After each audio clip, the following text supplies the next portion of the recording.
திமுக மூத்த நிர்வாகிகளுடன் 1 மணி நேரத்திற்கும் மேலாக முதல்வர் ஸ்டாலின் மேற்கொண்ட ஆலோசனை நிறைவு பெற்றது. இது பற்றிய விவரங்களை எமது செய்தியாளர் ராமச்சந்திரனிடம் கேட்கலாம். ராமச்சந்திரன், வணக்கம். இந்த ஆலோசனையில் என்னென்ன விஷயங்கள் தொடர்பாக விவாதிக்கப்பட்டது? விரிவாக விவரிங்க. வணக்கம் காயத்ரி. தமிழக முதலமைச்சர் தலைமையில் நடைபெற்ற ஆலோசனை கூட்டம் நிறைவேற்றுள்ளது. அண்ணா அறிவாலயத்தில் சுமார் 1 மணி நேரத்துக்கு மேலாக இந்த ஆலோசனை கூட்டமானது நடைபெற்றது.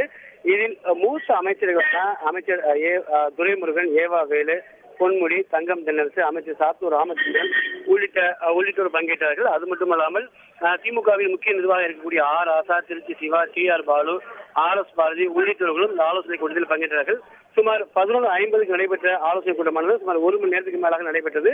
இந்த ஆலோசனை கூட்டம் முடிந்து தற்பொழுது தமிழக முதலமைச்சர் திரு ஸ்டாலின் அண்ணா அறிவாலயத்திலிருந்து தனது இல்லத்துக்கு புறப்பட்டுள்ளார்.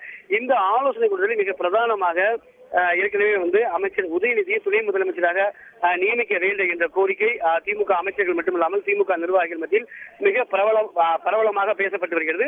நேற்று சென்னை OMC நடைபெற்ற 30 விழாவில் கூட முன்னாள் மத்திய நிதி அமைச்சர் திரு SS பழனிமாணிக்கவேல் பேசும்போது கூட மீண்டும் காலதாமதம் செய்யக்கூடாது, உடனடியாக தமிழக அமைச்சர் திரு உதயநிதி ஸ்டாலினை துணை முதலமைச்சராக அறிவிக்க வேண்டும் எனவும் தமிழக முதலமைச்சர் முன்னிலையில் அந்த கோரிக்கையை முன்வைத்தார்.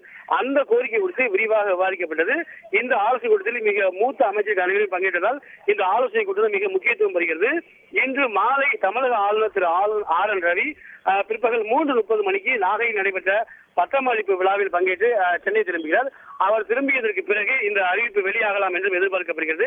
சரியாக 3 மணிக்கு பிறகு இந்த துணை முதலமைச்சர் அமைச்சர் உதயநிதிக்கு துணை முதலமைச்சர் பொறுப்பு குறித்து முக்கியமான அறிவிப்பு வெளிவரலாம் என்றும் எதிர்பார்க்கப்படுகிறது. அந்த விவகாரம் குறித்து தமிழக முதலமைச்சர் திரு ஸ்டாலின் சென்னை அண்ணா அறிவாலயத்தில் ஆலோசனை நடத்தினார். அந்த ஆலோசனை கூட்டம் சுமார் 1 மணி நேரத்துக்கு மேல் நடைபெற்றது.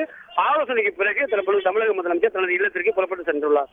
ராமச்சந்திரன், அதே மாதிரியே அமைச்சரவை மாற்றம் பற்றிய கேள்விக்கு ஏற்கனவே மாற்றம் ஒன்றே மாறாதது என்று கூறியிருந்தார் முதல்வர். இந்த நிலையில அமைச்சரவை மாற்றம் தொடர்பான விவாதமும் இன்று நடைபெற்றதா? திமுக மூத்த நிர்வாகிகளுடன் 1 மணி நேரத்திற்கும் மேலாக முதலமைச்சர் MK ஸ்டாலின் மேற்கொண்ட அந்த ஆலோசனையானது தற்பொழுது நிறைவு பெற்றிருக்கிறது. திமுக மூத்த நிர்வாகிகளுடன் இந்த ஆலோசனையானது நடத்தப்பட்டது. தற்பொழுது அந்த ஆலோசனை நிறைவுற்றிருக்கிறது. செய்திகளை உடனுக்குடன் தெரிந்து கொள்ள உடனே சப்ஸ்கிரைப் பண்ணுங்க.